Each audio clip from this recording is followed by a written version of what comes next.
David Fuenquinos, vous avez 41 ans. Vous êtes né à Paris le 28 octobre 1974. Vous êtes scorpion, ascendant scorpion. Vous avez déjà écrit 14 romans, plus des livres pour enfants, dont La délicatesse, Les souvenirs et Charlotte. Vous êtes traduit en 40 langues. Vous écrivez très tôt sans envoyer vos manuscrits à des éditeurs car vous les jugiez trop mauvais. Vous faites plein de petits boulots, vous adorez la musique, vous avez même été prof de guitare. Votre premier roman, Inversion de l'idiotie, paraît en 2002 chez Gallimard. Il est couronné d'entrée par le prix François Mauriac. Premier succès avec Le potentiel érotique de ma femme en 2004, qui reçoit le prix Roger Nimier.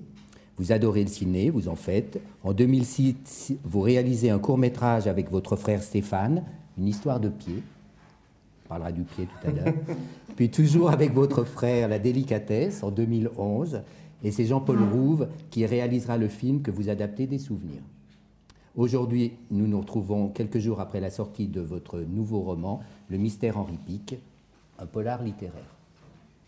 Oui, c'est comme ça que... Non, mais souvent d'ailleurs, on doit souvent définir les choses. Et parfois, voilà, nous on écrit des romans, on écrit des histoires. J'avais ça pour le film La délicatesse. On nous demandait si c'était une comédie, un drame. Alors finalement, mon frère et moi, on a dit que c'était un film triste, un mélange. Donc là, c'est à la fois, voilà, c'est un livre qui renoue peut-être davantage avec la délicatesse ou des livres comme ça qui ont de l'humour. Et en même temps, c'est la première fois que je m'essaye à une sorte de polar. Alors, c'est pas Fred Vargas, hein, mais il y a quand même une enquête tout au long du livre. Et c'est ma première tentative, tout comme c'est le premier thé littéraire avec Marie-France. Voilà. Donc voilà, on démarre une nouvelle aventure tous ensemble. Je suis ravi en tout cas d'être le premier invité. L'idée, c'est un matin, on se réveille, on boit le thé, et quoi, on se dit... Ou le café, hein. Ou le café. C'est pas parce qu'on est dans un thé littéraire que... Non, on boit un café le matin et on se dit, tiens, on a une idée. Il y a une petite ampoule qui s'allume comme chez... Oui, alors ça se passe pas tout à fait comme ça, mais il y a un peu de ça. Oui. C'est vrai. Mais à vrai dire, je pensais à...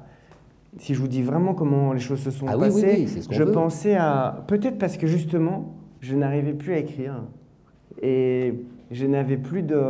Je me suis dit peut-être que quelque chose va finir dans ma vie. Et j'ai repensé à un livre que j'avais adoré il y a une vingtaine d'années qui s'appelle...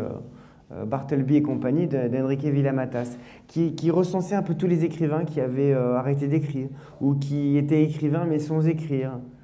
C'était une sorte d'anthologie un peu des écrivains de l'ombre. Enfin, c'est un livre qui m'avait marqué. Et du coup, je me suis dit, tiens, j'ai envie de le relire. Et c'est dans ce livre-là qu'il fait allusion à un livre de Richard Baudrigan qui s'appelle L'Avortement. Et il parle d'une bibliothèque un peu particulière qui est la bibliothèque des livres refusés. Ça m'a tout de suite interpellé. Qui existe, donc, qui était aux États-Unis. Voilà, alors j'ai lu le livre de Baudrigan et après, où justement il y a un bibliothécaire qui crée cette bibliothèque des livres refusés pour tous les orphelins de l'édition. Ceux qui ne trouvent pas preneur peuvent déposer leurs manuscrits dans ce... C'est assez drôle parce que c'est vraiment improbable, hein. Mais après sa mort, il y a un fan qui a vraiment créé cette bibliothèque qui a été d'abord aux États-Unis et maintenant au Canada. Et je me suis dit, mais c'est une idée géniale. Et j'ai tout de suite pensé à créer la version française, la version bretonne de cette bibliothèque. Pourquoi bretonne, du coup, pourquoi choisir cet endroit-là? Ça se passe au Crozon, parce que nous, on a déjà lu le livre, mais pas tout le monde encore. Alors, à vrai dire, parce que, et c'est marrant parce que je viens de faire une émission... c'est à vous, ils sont allés filmer le maire de Crozon. Ils ont dit, bon alors maintenant peut-être qu'on va accueillir tous les manuscrits refusés. Ça serait le sujet du livre qui deviendrait une sorte de réalité, ça serait assez drôle. C'était symbolique, puisque pour moi, il y avait quelque chose de très beau à l'idée de... Puisqu'il fallait venir en personne déposer son manuscrit. Comme si on mettait fin finalement au désir d'être publié ou d'être lu par le plus grand nombre, et qu'on traversait, j'avais envie que ce soit au bout de la France, le Finistère. Vraiment c'est le bout du bout. Voilà, qu'on traverse avec ce manuscrit puis qu'on le dépose. Je trouvais que l'idée était poétique. Avec cette idée un peu comme une sorte de bouteille à la mer en disant peut-être qu'un jour, quelqu'un viendra lire mon manuscrit dans cette bibliothèque. C'est ce qui se passe dans le roman. C'est ce qui se passe, puisqu'il y a une jeune éditrice qui qui est bretonne, mais qui travaille effectivement à Paris et qui, en vacances, on lui parle de cette bibliothèque. Elle trouve que c'est une idée très excitante d'aller voir un peu tous les manuscrits qu'on peut y découvrir, qu'elle pourra lire, et puis elle tombe sur un livre qu'elle estime être extraordinaire, un chef-d'œuvre. Certain Monsieur Pic. Le livre s'appelle « Les dernières heures d'une histoire d'amour », qui raconte l'agonie d'un couple tout en racontant les dernières heures de Pouchkine. Et elle voit l'auteur, Henri Pic. Elle enquête un petit peu, elle se rend compte qu'il est mort 2 ans auparavant et qu'il était pizzaiolo en Bretagne. Et que selon les gens qu'elle va rencontrer, sa veuve notamment, il n'a jamais lu un livre de sa vie. Est-ce que quand on écrit, est-ce qu'on a déjà toute l'histoire un peu comme ça, ou on se laisse un peu guider par les personnages à un moment ou un autre, ou est-ce qu'on a une trame quand même à peu près générale quand on a la petite lumière avec le café du matin? Ah oui, c'est ce qui est magnifique, c'est vraiment, c'est jamais la même chose. C'est-à-dire que chaque roman a été écrit dans une énergie différente, d'une façon différente.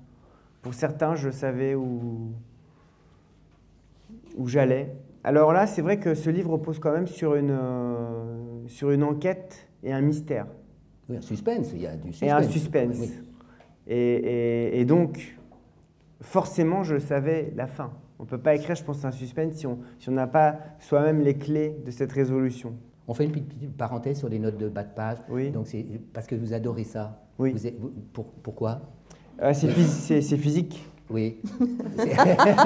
Mais l'écriture, c'est physique. Hein. Moi, je trouve que, d'ailleurs, je saute des lignes. Non, c'est physique, ça veut dire visuellement. Enfin, visuellement. Visuellement, graphiquement, c'est ça. Mais aussi. moi, j'écris comme ça. Faut que, en fait, c'est pas de la synesthésie, mais pour moi, les histoires, je sais que quand elles sont rondes, j'ai jamais vraiment raconté ça, mais je vois des formes et visuellement, comment dire, la page se dessine au-delà de ce qui est raconté. Et c'est comme si j'avais besoin parfois, j'allais dire une métaphore un peu ridicule, mais comme on cale une table ou je sais pas, mais il manque juste quelque chose et visuellement la note en bas de page Mais ce qui m'intéresse, c'est que parfois la note en bas de page soit plus importante que la page elle-même, quoi, ou que l'information. Oui. Parce que souvent on minimise beaucoup le note en bas de page. On les saute quelquefois, on se dit bah c'est oui. Ah non, surtout pas. Non, il faut. non, surtout pas. Oui, mais Et ça permet aussi. C'est un petit truc qu'on rajoute. Qu'on rajoute. Mais et ça permet moi, j'ai toujours aimé les notes en bas de page qui avaient du caractère. Et ça permet d'avoir pas mal d'humour aussi sur soi-même, la note, non? Ça permet mais d'avoir. Pour moi, l'écriture est toujours liée de toute façon à. On peut écrire très sérieusement, avoir envie, mais j'aime bien avoir le recul, la légèreté. Et c'est vrai que souvent, c'est un point de, comment dire, de présence de l'auteur, d'ironie parfois, sur les personnages ou sur lui-même. Oui, Dame blonde, là. Bonjour David Finkinos. Bonjour. D'abord, je voudrais savoir si, je reviens sur Charlotte, est-ce qu'il va y avoir un film? J'ai entendu parler d'un film. Oui. Oui, et à quel moment La date de sortie. Non, alors là, oui, effectivement, j'ai eu pas mal de propositions, mais ça a mis beaucoup de temps. J'attendais vraiment. Et il va avoir. En tout cas, nous sommes en train de préparer le film. J'ai écrit le scénario. Et ça prend du temps, le cinéma, surtout que le réalisateur qui va faire ce film doit faire d'abord un autre film. Donc ça mettra. Sans trahir le nom du réalisateur, mais ça sera un film un peu Alors, international. j'ai été obligé de le dire parce que, en fait, ce qui s'est passé, c'est que habituellement, moi, j'ai plein de projets. On ne dit jamais les projets. Mais il se trouve que dans mon roman, le livre a du succès à un moment donné, le livre d'Henri Pic. Et donc, on parle d'une adaptation littéraire et la responsable des droits audiovisuels chez Grasset, puisque c'est publié chez Grasset, elle pense à Polanski. Et là, je dis dans mon livre que Polanski n'est pas disponible parce qu'il est en train de réaliser la vie d'une peintre allemande. Donc, on comprend qu'il est en train de faire le film sur Charlotte Salomon. Et tout le monde me dit, alors, ça pourrait être vrai, une ruse. mais non, mais pour moi, j'ai écrit ça il y a quelques mois. Comme un amusement, comme une sorte de... C'était au début, évidemment, une sorte de rêve pour moi, mais Polanski fait l'affaire Dreyfus, et voilà, j'ai écrit ça juste pour m'amuser quelque part. Et j'ai eu plusieurs journalistes qui m'ont dit, alors, c'est Polanski qui fait... Et donc, du coup, j'ai dit non, et j'ai révélé que c'était Olivier Dahan, qui est le réalisateur de La Môme notamment, qui va réaliser le film. Bonjour David Cohen-Fuenquinos. Je voulais savoir comment vous vous définiriez en tant qu'écrivain, comment vous définiriez votre style littéraire, parce qu'on vous a beaucoup donné de qualificatifs, les journalistes aiment bien vous qualifier, voire même vous critiquer. Et donc vous-même, comment vous vous voyez et de quel écrivain contemporain vous vous sentez proche au niveau du style? Ah, proche au niveau du style. La particularité d'un écrivain, c'est d'avoir aussi sa voix propre. Et qu'on l'aime ou qu'on l'aime pas, hein, qu'on adhère ou qu'on la critique, ça n'a pas d'importance. Le plus important, c'est ça. Donc je me sens pas de... Il y a des écrivains contemporains que j'adore, que j'admire, que ce soit Houellebecq, Carrère ou Philippe Ross ou tant d'autres, ou Kundera, mais je me sens pas spécialement de filiation littéraire. Comment définir Alors, il y a beaucoup d'écrivains qui ont un univers extrêmement marqué, où c'est souvent le même type de sujet, d'écriture. Moi, c'est vrai que j'ai beaucoup changé. Il n'y a à peu près rien à voir entre La Délicatesse et Charlotte, ou Je vais mieux aussi, c'est très différent. Donc, je ne pourrais pas définir. Je sais juste que j'essaie d'écrire ce que j'ai en soi, que j'ai jamais essayé de m'enfermer dans le succès ou de reproduire des choses qui ont déjà marché. Et parce que pour moi, ça serait absurde. Donc, hormis Charlotte, on pourrait dire que ce sont des livres qui sont, comment dire, avec de l'humour, avec de l'amour, avec de l'ironie sur la vie, les choses. En même temps, j'essaie de parler de... Alors moi, l'amour, je ne sais pas trop, c'est vrai, bien sûr. Non, mais je me trompe. Si, non, bien sûr, c'est vrai, mais très honnêtement, je me mets pas d'une manière consciente, je ne vais pas aller vers ce sujet. J'aime bien raconter des histoires. J'aime bien raconter la vie des personnages. Souvent, leurs problématiques ou ce qu'ils peuvent traverser, c'est beaucoup lié au sentiment. Ça, c'est vrai. Mais Je vais mieux, c'était quand même une histoire, une comédie sur un homme qui avait mal au dos. Comment dire, les souvenirs, c'est plus sur le rapport aux grands-parents. Voilà, donc après, dans l'évolution des personnages, il y a l'amour, bien sûr. Mais je ne me dis pas, tiens, je vais écrire sur l'amour. Là, c'est vrai que je suis rattrapé par les conséquences et ces personnages qui vivent des histoires amoureuses, mais on est très loin. Au début, on est vraiment sur une enquête autour de ce manuscrit. Monsieur Fuenquinos, bonjour. Bonjour. Je suis ravi de vous rencontrer, de vous voir. Ma femme, j'en parle pas. Je pense qu'elle a envie de vous poser une question. Mais... Non, juste pour... Vous êtes venu quoi alors? Vérifier si tout se passait bien. C'est ça. J'essaie de faire un peu de gonflette avant de venir, vous me rassurez. Juste vraiment pour rester dans le même thème, la question qui me traversait l'esprit, c'était, vous dites La Délicatesse, vous ne faites pas de description, mais de ce fait-là, si vous relisez votre livre, est-ce que vous avez des images du film qui vous viennent, ou alors vous restez dans la manière dont vous avez écrit lorsque vous avez sorti votre premier jet, entre guillemets? Alors c'est une question très intéressante parce que je pense que c'est la complexité d'une adaptation. Parce qu'une adaptation fait qu'on définit les personnages. Un roman devrait créer pour chaque lecteur son propre film. Et c'est vrai que l'adaptation enferme l'imagination, la gêne quelque part. Et moi j'aime bien voir des films adaptés des romans que j'aime, mais c'est vrai que par exemple j'ai demandé que les éditions, moi j'adorais voir Audrey Tautou sur la couverture du folio, mais on est repassé à la version précédente parce que c'était important pour ceux qui n'avaient pas vu le film de ne pas être enfermé dans l'image d'un acteur. Moi c'est vrai que j'ai écrit, j'ai fait le film, j'ai réalisé le film, donc maintenant quand je pense à l'histoire, je pense aussi à... Marcus, pour moi, c'est François Damiens.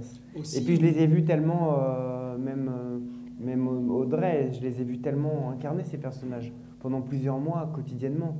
Et il y avait quelque chose d'assez merveilleux aussi pour un auteur.